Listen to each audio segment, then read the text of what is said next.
Buenos días para todos. Bonjour, my name is Marta Blackwell. Me I'm the llamo Vice President for the Marta Canadian Blackwell Council y for the soy Americas, vicepresidente and it's my para el pleasure Canadian to Council for welcome the you Americas to y our me encanta Canada-US saludarlos a este webinar Mistrust Canadá-México to superando Policy. la desconfianza hacia una agenda Thank you all for crítica. being here with us Señores, today. gracias por acompañarnos And hoy. the stage ¿Quién is all yours. comienza, por favor? Gracias, Marta. Gracias a todos los panelistas también por acompañar, que nos acompañan, al igual que nuestro público. Creemos creemos que este panel es muy importante porque la relación entre México y Canadá se va a probar seriamente en los próximos meses cuando vamos viendo qué pasa con Estados Unidos y el paradigma que se está dando a nivel mundial. Tenemos dos países que han tenido en su historia un gran respeto entre sí. De hecho, también estamos viendo en la Ciudad de México que, por ejemplo, México y Canadá tienen problemas de desconfianza y veremos las implicaciones de eso y cómo se pueden superar para encontrar una agenda crítica entre ambos países. Comencemos entonces preguntándole a Graham Clark acerca de la perspectiva canadiense. Gracias, Ken.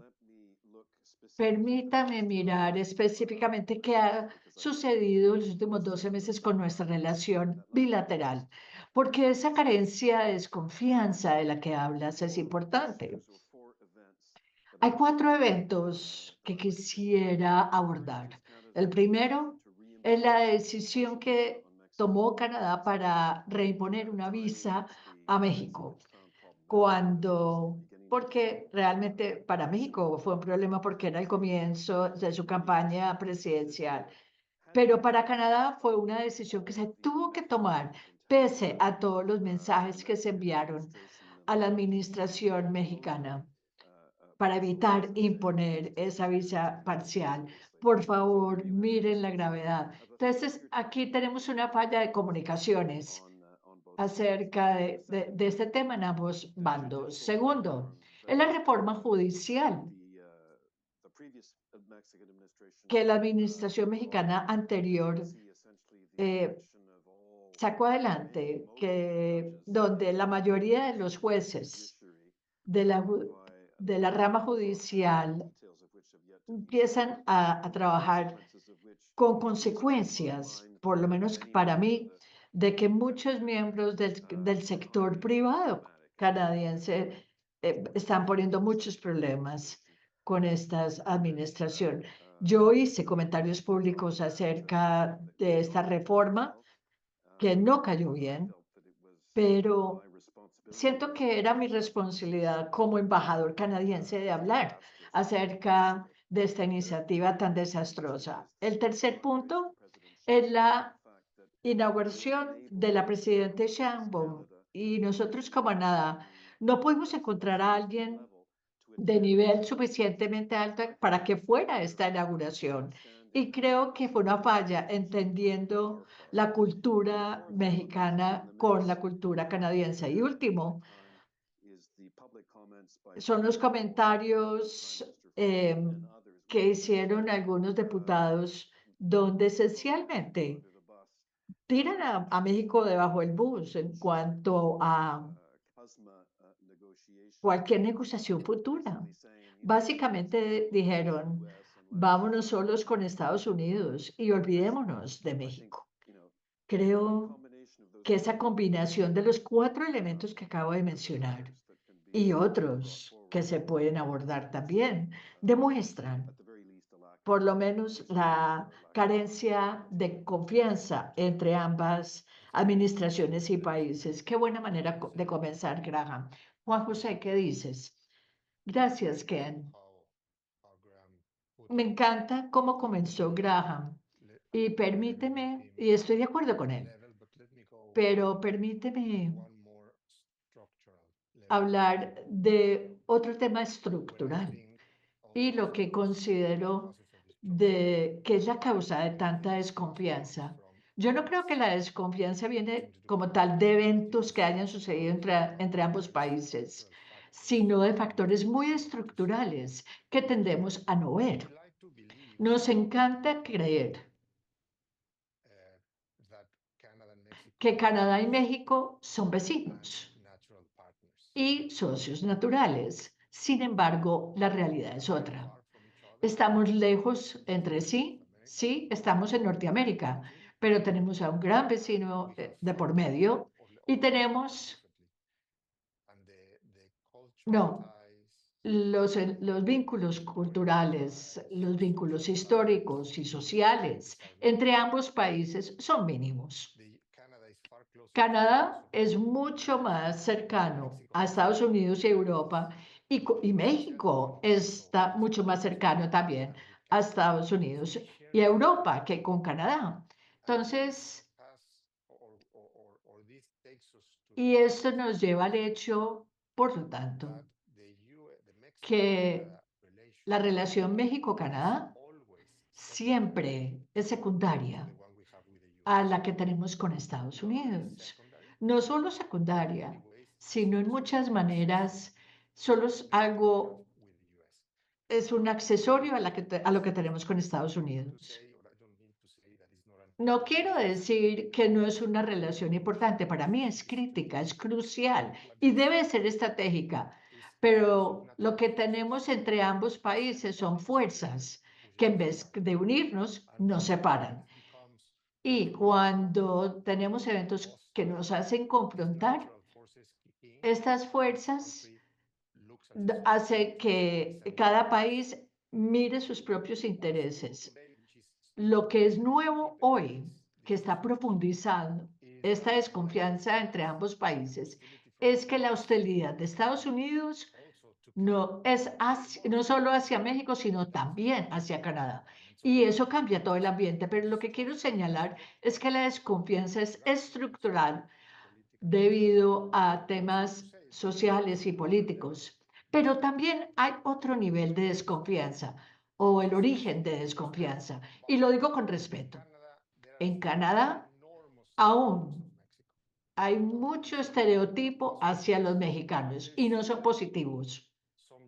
Y aún hay algunos genes políticos en el sistema político de Canadá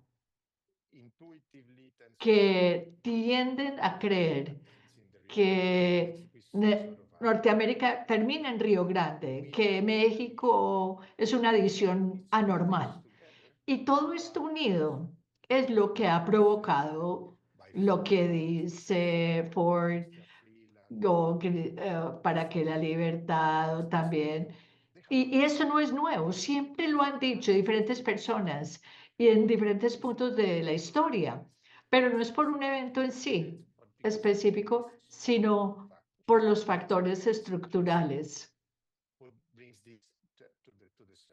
Esto es lo que hace surgir todo. Y termino diciendo que esto es un problema que sí hay que arreglar. Gracias, Juan José. Arturo, tú eres un gran observador de todo en Norteamérica y conoces bien este tema y escribiste en El Financiero hace poco sobre este tema. Me parece que tenemos un paradigma de competencia y Graham con seguridad nos va a responder porque Graham tiende a mirar los eventos y situaciones. En cambio, Juan José habla ya de cuestiones estructurales. Arturo, ¿tú lo ves así? ¿Cómo lo ves? ¿Es una combinación de lo que ellos dicen? Gracias, es un placer estar aquí con mis colegas para esta conversación tan relevante y las dinámicas que vamos a ver en la región de Norteamérica en los próximos meses y años. Realmente vamos a ver que antes de julio de 26 vamos a ver que va a haber cambios porque Trump va a querer cambiar lo que es el Tratado de Libre Comercio. Señores, no quiero ser malo, pero yo creo que podríamos combinar tanto lo que dijo Juan José como Gran. Sí, hay motivos estructurales porque esta relación de ambos países ha sido compleja, pero también ha habido eventos o hitos en los últimos 20 o 30 años que han turbocargado los desafíos estructurales de ambos países. Y yo nunca serví en Canadá, pero como embajador en Estados Unidos, en México de Estados Unidos, hay un portafolio donde siempre vi que mi mirada de la política de Estados Unidos era importante. Y es algo en lo que creo. Y ahora hablaremos de esto.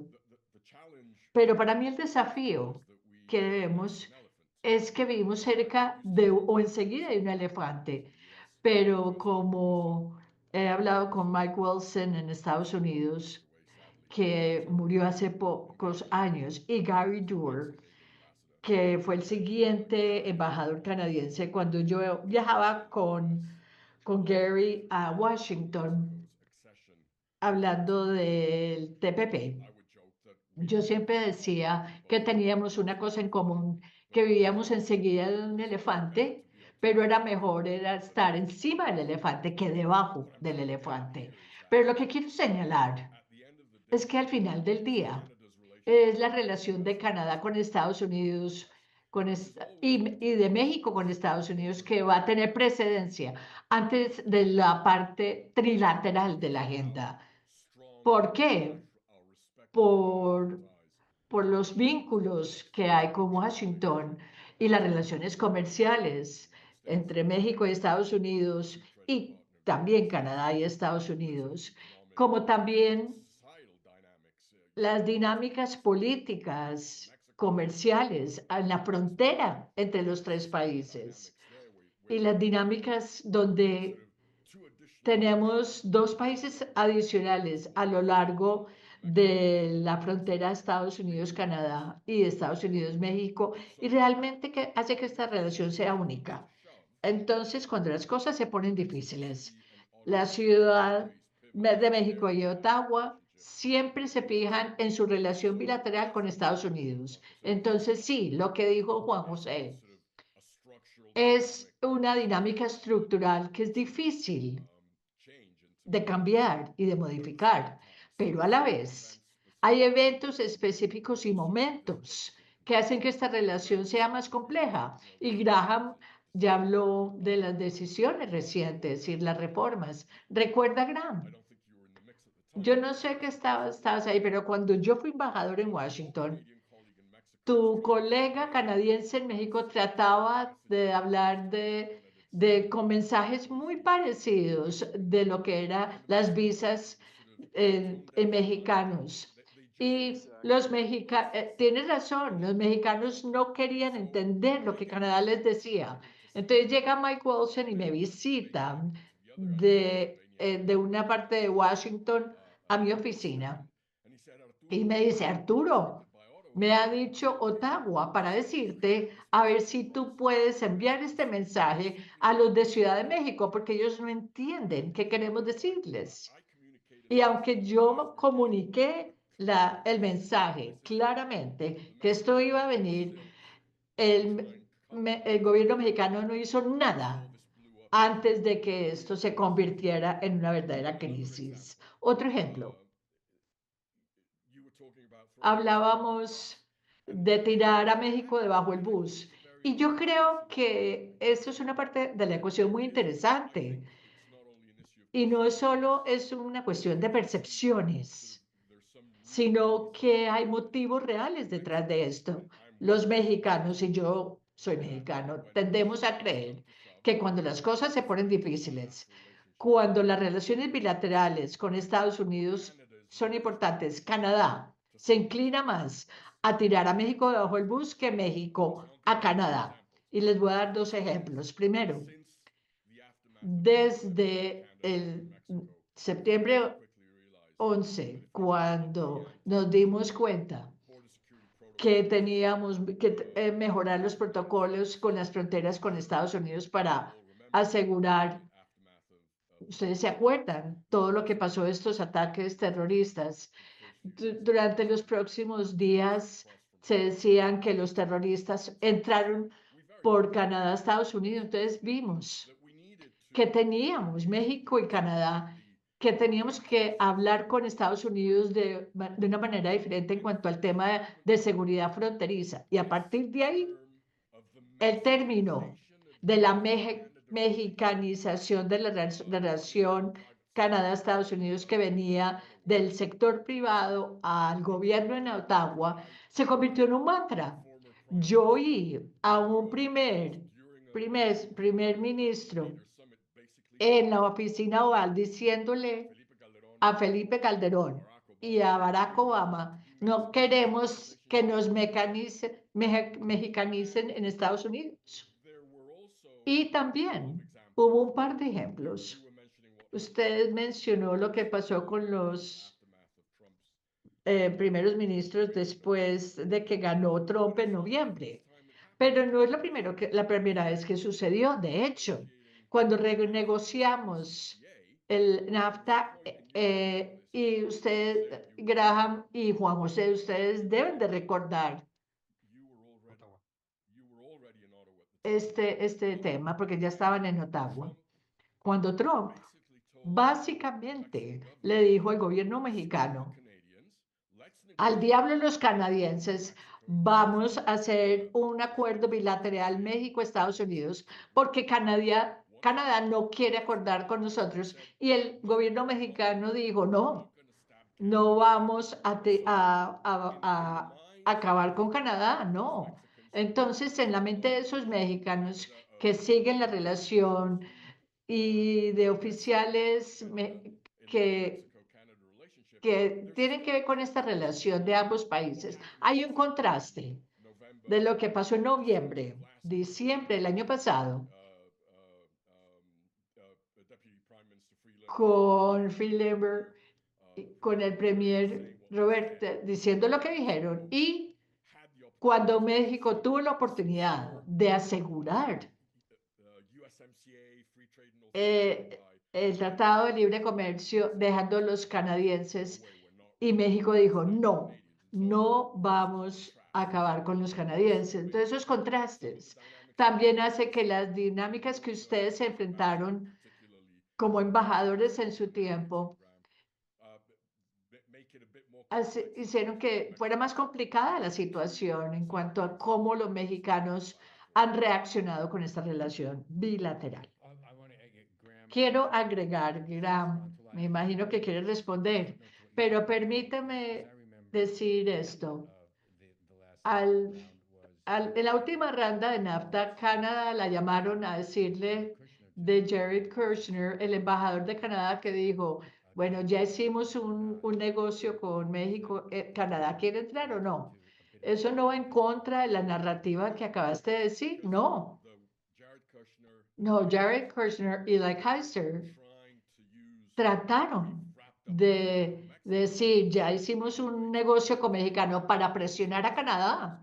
Y ese era el mensaje que pasaba de Washington a Ottawa. Pero mexicanos dijeron, no, no vamos a firmar. De hecho, Trump invitó al ministro de Finanzas y de Comercio de México a la Casa Blanca. Casi los tiró contra la pared que firmaran el acuerdo y ellos dijeron, no, no lo hacemos sin los canadienses.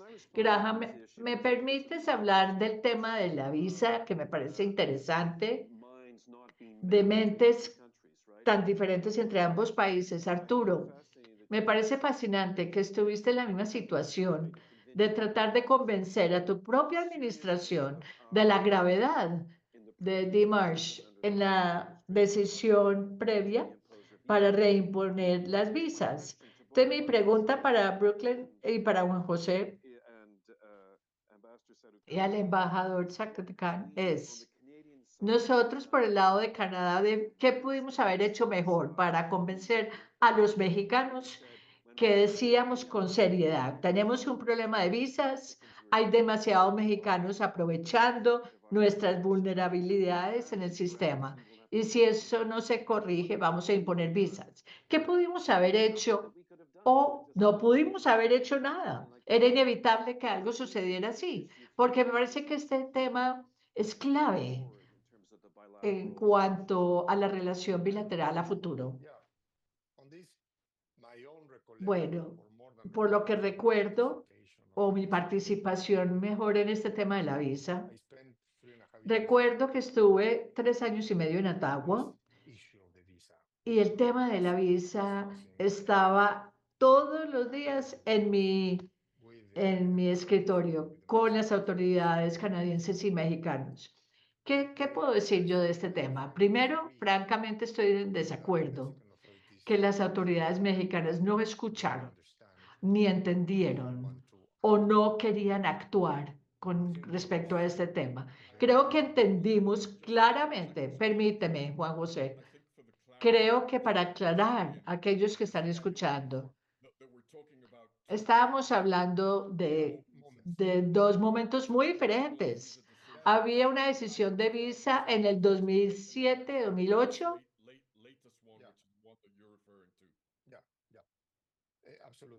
Claro, creo que por el lado de México, ¿cuál fue el primer problema? El problema radicó, y lo dije públicamente, privadamente en las noticias, en entrevistas, y lo reconocí, que ciertos segmentos de la sociedad mexicana abusaban del sistema de inmigración canadiense, sin duda alguna. Llegaban aviones a Canadá a toda hora, donde cuando la gente se bajaba del avión mexicanos allá y pedían asilo. Y esto lo reconocimos y lo que hablamos con Canadá es que lo que pudiera hacer México por el lado suyo sería difícil convencer a la gente de no coger el avión. ¿Cómo convence uno a la gente en todo el país que no lo intenten? Entonces siempre le dijimos a nuestros amigos canadienses, primero, trabajemos con todas las herramientas que tengamos para que esta gente deje de abusar del sistema. La primera herramienta, tenemos que publicitar, educar. Y sí, México no se quedó corto con eso, debió haber educado más, que no abuse el sistema. Mire, busque una visa, no abuse. Y creo que nos quedamos cortos con eso. Pero hubo otros temas estructurales que Canadá se quedó corto también. Intermediarios, abogados, agentes en México y por el lado canadiense que facilitaban todo este movimiento ilegítimo de la gente. Empresas, lo lamento, Graham, pero empresas canadienses que tenían sus medios discretos para llevar gente de México a Canadá sin los papeles adecuados. Firmas o abogados de inmigración que hacían el papeleo y rápidamente le decían a la persona, pero cuando llegues, simplemente dices que vas a pedir asilo. Y eso era un problema. Y ahí yo le insistí a las autoridades canadienses porque no hacemos algo. No se puede por la legislación. Y hubo un punto, esto lo digo con mucho respeto, claro.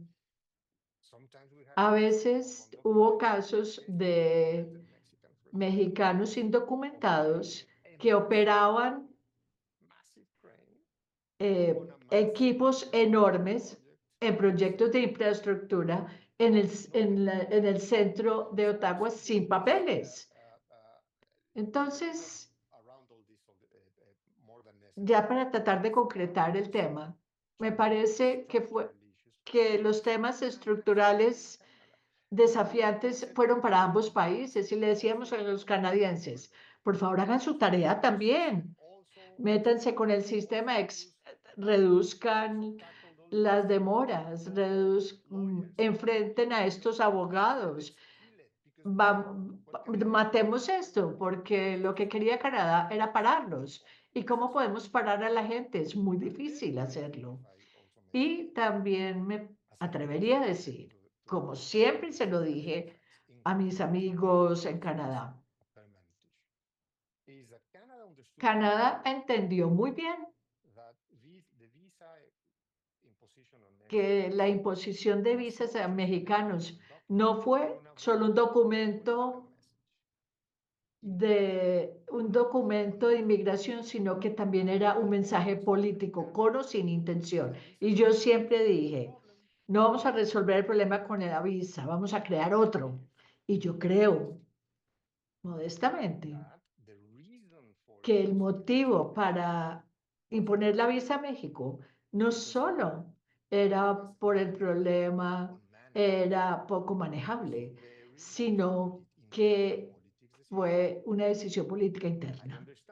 Entiendo, así es la realidad, pero no es solo que México se hizo el sordo y que Canadá no tenía otra alternativa que imponer la visa. Permíteme hablar. Cuando hablas de la decisión política, lo que dices es que el gobierno canadiense quería dar un mensaje a mayor nivel, a un nivel más importante, que utilizaba la visa como una manera de decirlo, o que Ottawa simplemente se hizo el loco. No, lo que digo es que hay que ser conscientes que si uno hace esto en México, jamás se vería esto como una herramienta administrativa para resolver un problema de inmigración. Se vería y se le leería más como un mensaje político, porque las visas no son papeles administrativos solamente, sino decisiones políticas, y también por la ineficiencia de la visa en sí. Pero permítame terminar diciendo esto, volviendo a lo que decía Arturo sobre el tema estructural. Tenemos diferentes lecturas de la situación dependiendo de dónde trabajamos, pero estoy de acuerdo con Graham y Arturo en diferentes momentos, y estoy de acuerdo que llegamos a un punto complejo. Yo hablo de lo estructural, ellos hablan de eventos, pero ambos tienen que ver con el mismo tema. Pero a ver, yo les cuento otra cuestión estructural. ¿Por qué ¿por qué no miramos quién tira a quién debajo del bus? Para México, estratégicamente, tenía más sentido siempre tener una agenda trilateral. Pero para Canadá nunca tuvo sentido hacer algo trilateral. Para Canadá, aún hoy, es mucho más importante solo quedar bilateral, porque tenemos diferentes experiencias históricas con Estados Unidos y tenemos diferentes intereses con Estados Unidos. Entonces, para Canadá, tener una agenda bilateral es crítica. Volverla trilateral podría debilitar lo bilateral, pero en cambio a México era estratégico mantenerlo trilateral. Con seguridad, Graham no va a estar de acuerdo, pero estoy convencido de esta realidad. Yo no hablo por Canadá, yo hablo por México. Para México, estratégicamente, siempre, desde NAFTA y antes, tenía sentido, siempre, tener una agenda trilateral y tener a Canadá. Sí, pero hoy nadie habla de Norteamérica, ni de la dinámica trilateral, ningún mexicano, norteamericano, canadiense, no. Todo está como hibernando. A ver, Graham, estoy de acuerdo, pero quiero seguir con el tema de la visa. Por lo menos, digamos, visa 1.0 y no 2.0. Claro, para México, la relación trilateral con Norteamérica siempre fue un objetivo estratégico. Obviamente teniendo tres, se diluyen las presiones que por la simetría de poder que hay entre México y Estados Unidos, también lo hay con México y Canadá, pero no es tan profundo como el que hay entre México y Estados Unidos. Pero por tener la agenda trilateral se reduce la simetría, la parte fronteriza, seguridad fronteriza, comercio. Entonces sí se ha visto siempre en Ciudad de México. Pero regresando a la visa 1.0, ese momento, era la combinación de cosas gran. Primero, ustedes en México eligieron al mensajero equivocado. No hablaron con el Ministerio de Relaciones Exteriores, sino a otro lugar. Si tienen una memoria burocrática, sabrían de qué hablo. Pero no pasaron por SRE, sino por otro canal, y esa persona no era la adecuada para mandar el mensaje. Y ustedes pensaron que sí.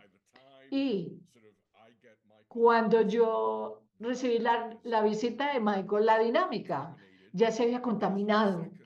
Por el segundo motivo, porque el gobierno mexicano fue incapaz de leer qué pasaba. Entonces, como casi todo en la vida, la gente tenía una política. Y si Obama y Harper tenían una relación mala, Calderón y Harper tenían una relación peor.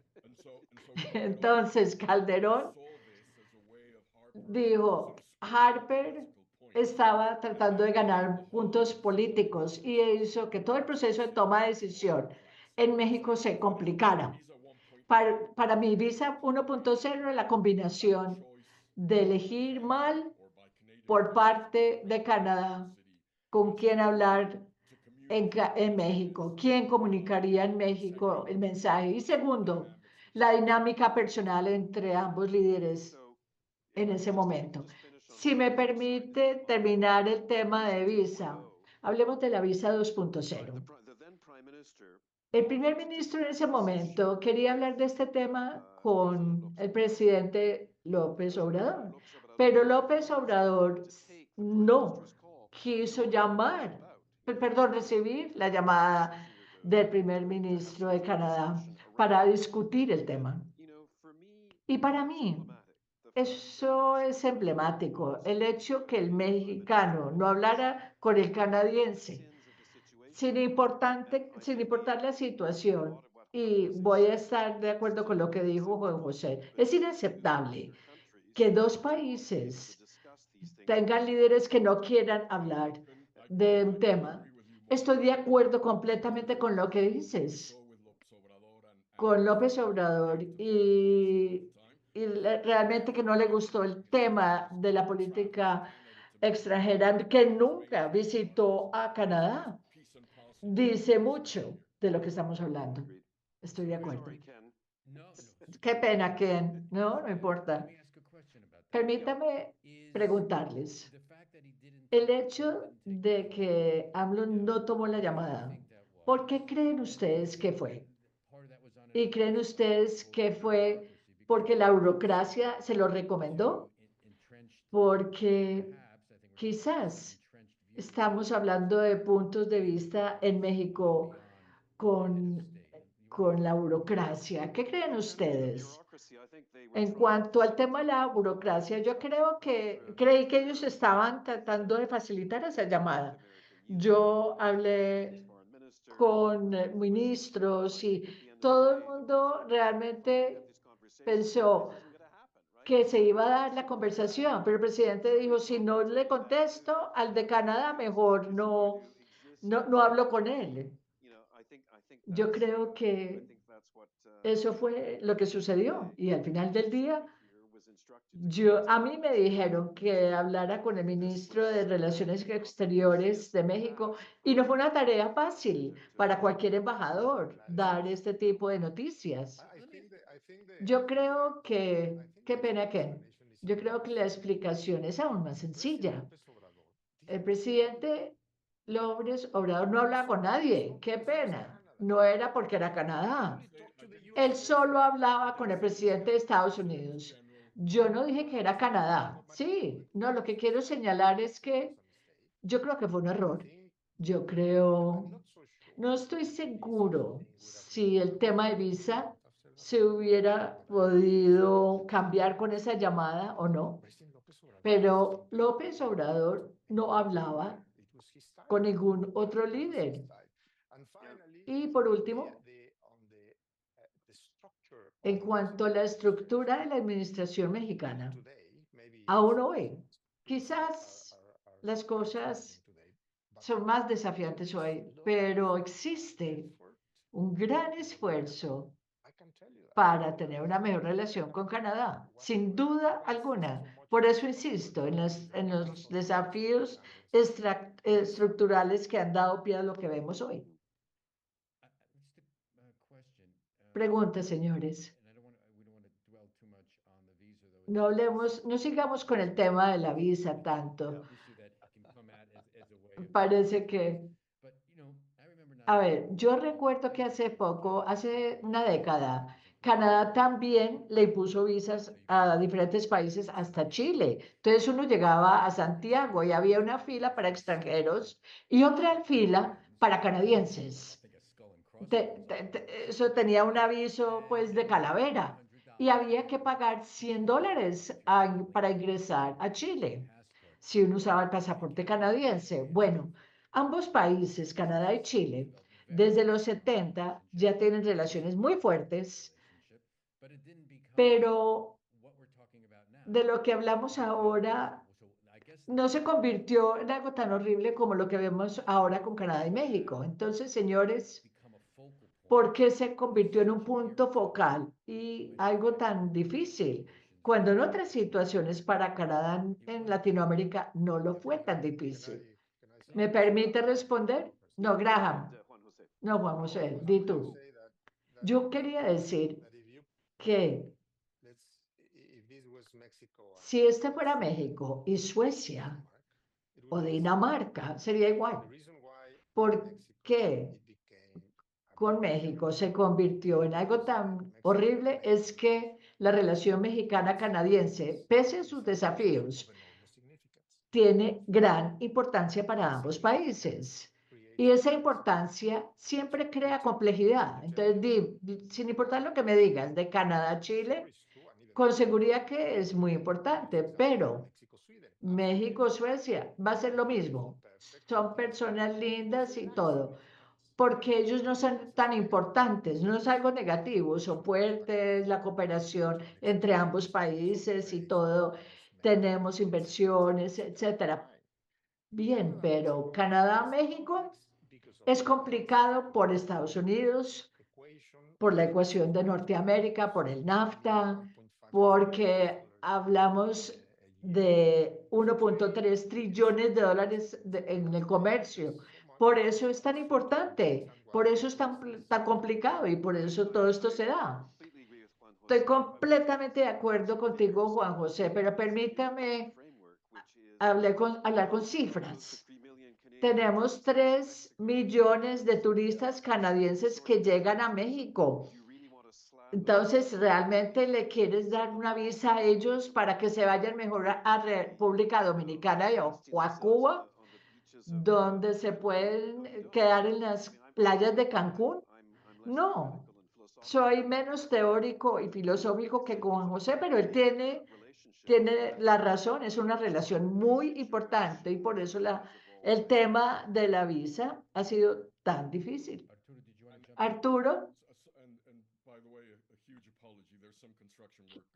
tengo trabajo de construcción, qué pena con ustedes si tienen el ruido de fondo. Todo es muy importante, pero miremos de nuevo el tema de visa y lo que dice Graham, que creo que es verdad que se carece de una discusión norteamericana o un debate norteamericano.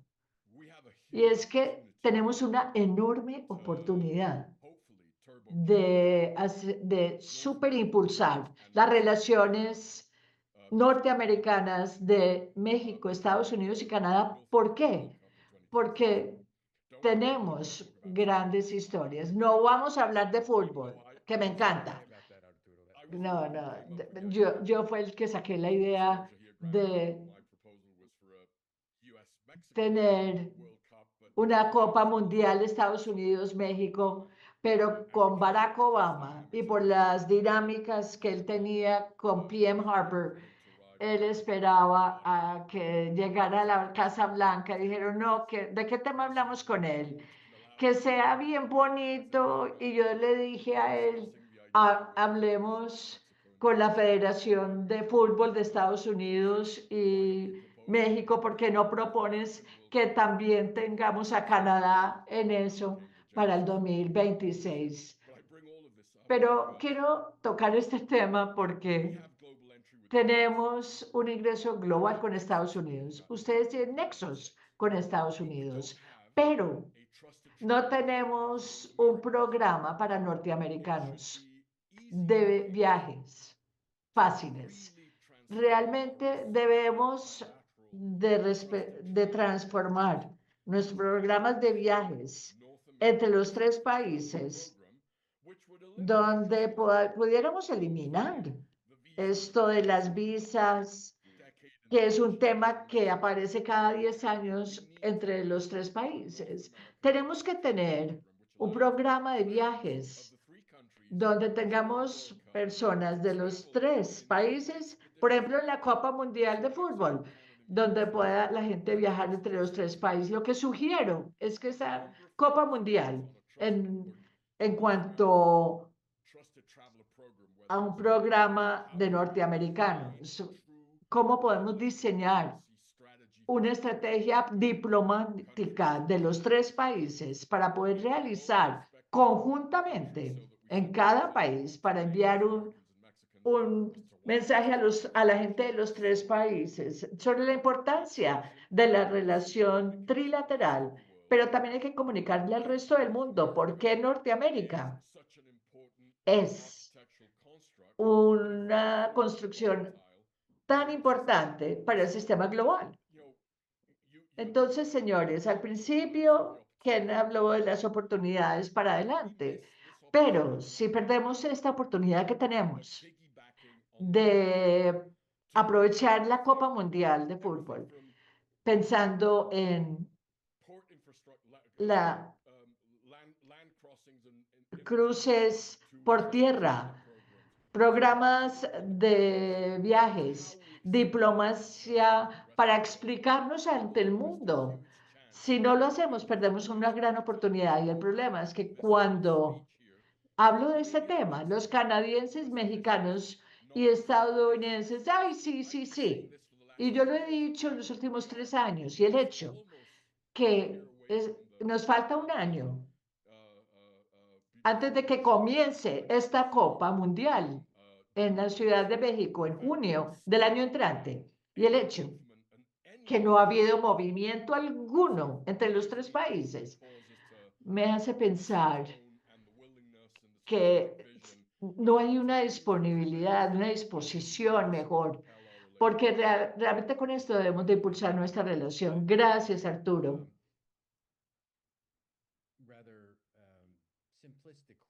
Una pregunta simple que hice de Chile. Realmente lo que quería con esto, no, realmente quería que ustedes tocaran los temas. Estamos hablando casi de una sesión de terapia sobre qué hacer con parejas. Entonces dicen que hay cuestiones estructurales y eventos, pero es una relación íntima que tiene que salir adelante. Entonces, señores, gracias. Llegamos a reconocer esto. Y, y yo solo cobro $150 la hora, pero como buen psiquiatra, no quiero que la gente crea que solo estamos hablando del fútbol. Tenemos que llegar a los comentarios por nuestras relaciones que tenemos en Washington. Washington hoy está en una gran recalibración de su relación extranjera desde la Segunda Guerra Mundial, especialmente ahora con China. con el Frente Económico y Comercial, Estados Unidos tiene que meter a Canadá y México en la ecuación por suministros, cadenas de suministros, por la resiliencia, la dependencia energética, la seguridad fronteriza, por todo el debate de todo lo que ustedes quieren a nivel comercial. Y nosotros, Canadá y México, tenemos una tarea conjunta en Washington y es convencer a esta administración y a la anterior, porque tampoco nos escuchaba, hablaban mucho, pero no accionaban. Pero canadienses y mexicanos tienen que ir juntos a Washington para hacer dos cosas. Primero, garantizar la sobrevivencia de lo que es el TEMEC, el Tratado Estados Unidos-México-Canadá. Y segundo, para señalar que esa recalibración con China, si tuviera éxito, va a necesitar a Canadá y México en su arquitectura. Bien, entonces la pregunta, señores, es, no sabemos para dónde va Washington, no sabemos qué decisiones se van a tomar ni nada. Arturo, creo que llegas al punto diciendo Estados Unidos, de alguna manera se va a dar cuenta que no tiene alternativa, que tiene que hacer esto con Canadá y México. Y bien, eso puede ser. Pero la pregunta es, teniendo esto presente, ¿cuál es la agenda que Canadá y México pueden desarrollar, cada uno que no incluya a Estados Unidos? Porque esa es una trampa en la que estamos. Porque como ya hablamos de la cuestión estructural y las infidelidades, entonces en estos últimos minutos que nos quedan, ¿qué dicen ustedes? Juan José, no, dale, no, Juan, brevemente, es difícil, Ken, imaginarnos que la relación México-canadiense se relacionen sin Estados Unidos de por medio. Se han hecho cositas, sí. No son muy evidentes o públicas, pero la masa crítica entre ambos países no es pequeña. Hay mucha cooperación en muchas cosas, se pueden fortalecer, mejorar, expandir, pero siempre serán marginales comparado con la realidad inevitable de ser, no, de estar enseguida de Estados Unidos. Bueno, ahí yo digo tres cosas. La narrativa norteamericana está muerta. Como narrativa está muerta. Sin embargo, la integración en sí no está muerta, ni quiere estar muerta. Canadá, México, tiene que ser inteligentes de cómo lograrlo, porque es una realidad que no podemos deshacer. Cadenas de suministro, etcétera. Tercero, aunque entendemos esto, mejor que nadie más, tenemos las empresas del sector privado canadiense que entienden cosas claramente. Primero, que pese a toda la parte política, México es esencial, no solo porque está en NAFTA, es un socio de NAFTA, sino que México es un país enorme. Siempre le he dicho a mis amigos canadienses, y muchos mexicanos se van a enfurecer por esto, pero la clase media mexicana, con todas sus complejidades, contradicciones, etcétera, es el doble de la población canadiense. Y esto es algo que las empresas canadienses entienden mejor que nadie más. Entonces, las inversiones canadienses fluyen constantemente. Y ahora hay grandes proyectos canadienses que conectan México y Canadá directamente utilizando a Estados Unidos solo como punto de tránsito. Y eso es extremadamente interesante. Y por último, esta debe ser una relación estratégica y ninguno de los dos países lo ven así.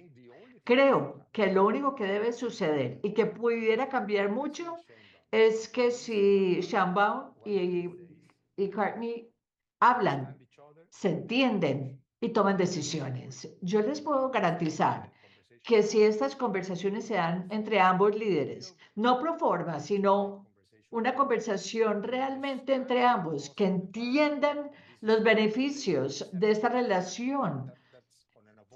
Si teniendo Estados Unidos solo como tránsito, creo que ambos países pueden multiplicar su trabajo, su cooperación y eventualmente su confianza, pero no creo que salga de abajo. Tiene que ser ellos dos, estos dos líderes. Estoy de acuerdo contigo, Juan José. Es la vinculación, es esa conversación que puede cambiar la desconfianza entre ambos países. Estoy de acuerdo contigo, Juan José, y espero que las diferentes cancillerías de Ciudad de México y Ottawa lo piensen. Entonces, sí, no hay una agenda norteamericana ni narrativa norteamericana para nada. Sí, ni siquiera eso. Y el tercer punto, para responder tu pregunta, Ken, si, ¿qué podemos hacer bilateralmente sin Estados Unidos? Yo creo que hay temas que sí se pueden tocar. Tratemos de tener otra conversación de visas. Tengamos una conversación seria entre ambos líderes que digan, hay que tocar estos temas, encontrar una manera de salir de este problema. Vamos a tratar de acabar con esta burocracia. Tengamos una manera de tener un programa de viajes para que tengamos diferentes sectores para los jóvenes de México, por ejemplo. Tengamos intercambios estudiantiles, no solo jóvenes que vayan de México a Canadá, sino de Canadá a México, porque tenemos que tener medidas para construir la confianza entre ambos países y creo que los jóvenes pueden ser importantes ahí. Hay otro tema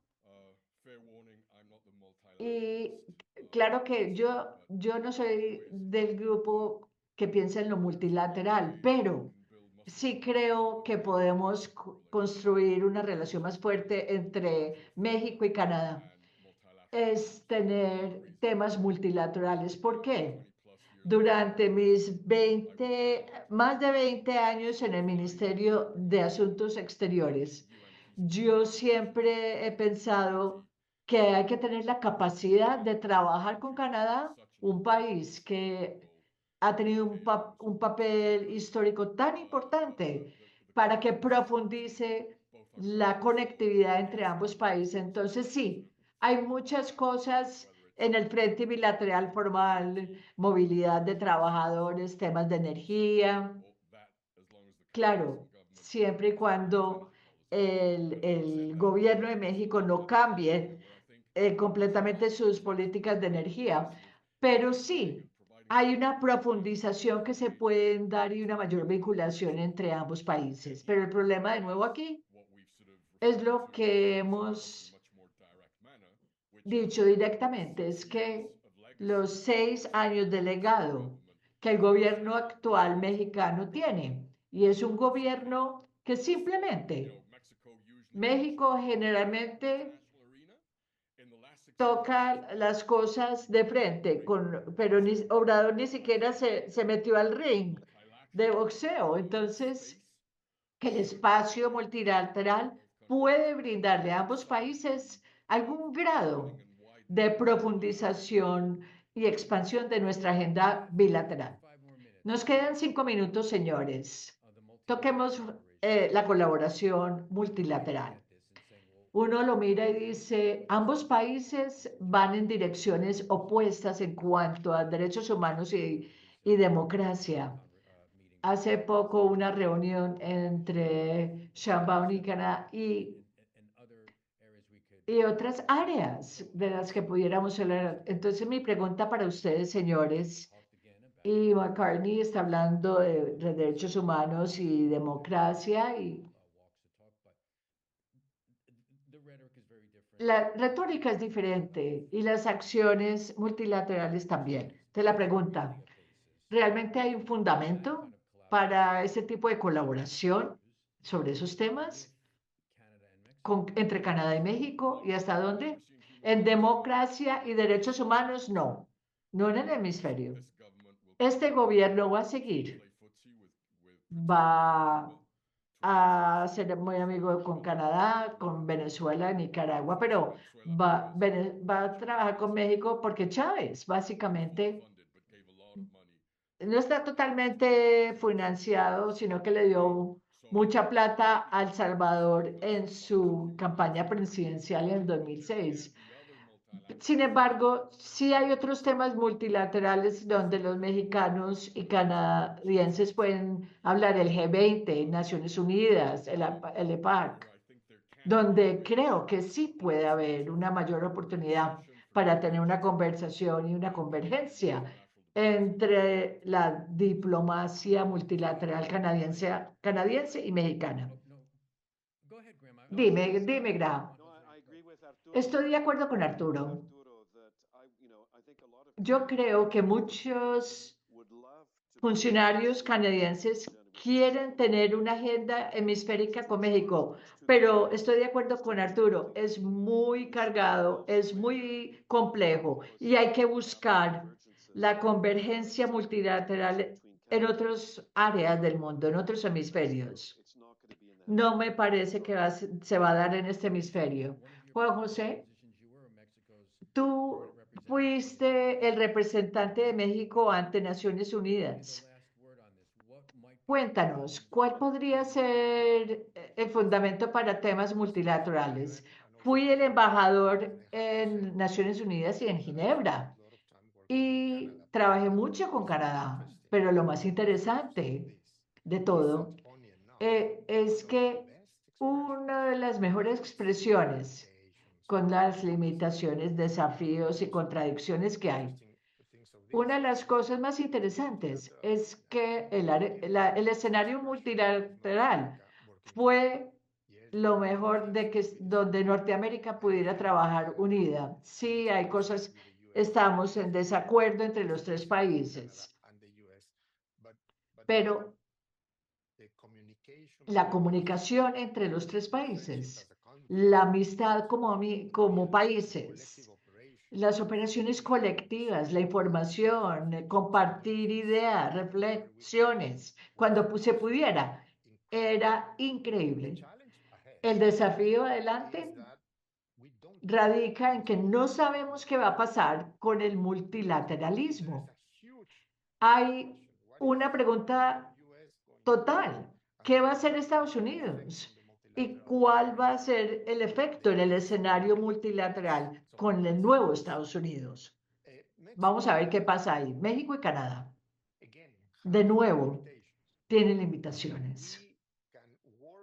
Podemos trabajar con diferentes agendas específicas, a veces la democracia, derechos humanos y otras veces no, no pudimos hablar.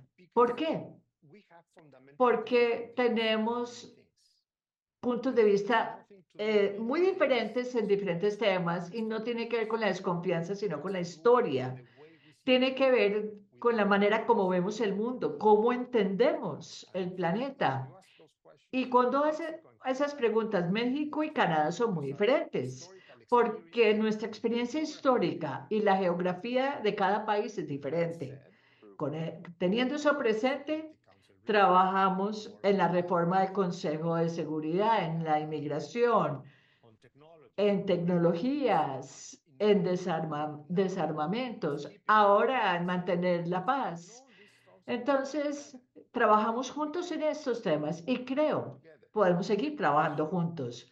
La cuestión para futuro es si vamos a seguir trabajando en diferentes agendas, vamos a poder hacer una gran diferencia en la relación bilateral. Yo no sé, porque no sé aún y no soy muy optimista. ¿Cómo va a ser el escenario multilateral a nivel internacional? ¿Cómo va a ser el orden internacional a futuro? y que Canadá es de la OTAN. Es un país netamente occidental. México es más complicado, es un país en desarrollo, con una agenda occidental, pero no, aún entendemos cosas de otras regiones. Entonces, pese a las complejidades, sí, es posible, pero yo no apostaría en que eso va a cambiar el juego entre ambos países. Para mí, México, Canadá deben de hacer un esfuerzo proactivo para superar las corrientes negativas y encontrar espacios estratégicos para que ambos países puedan trabajar juntos. Claro que eso está en manos de los líderes o presidentes de ambos países.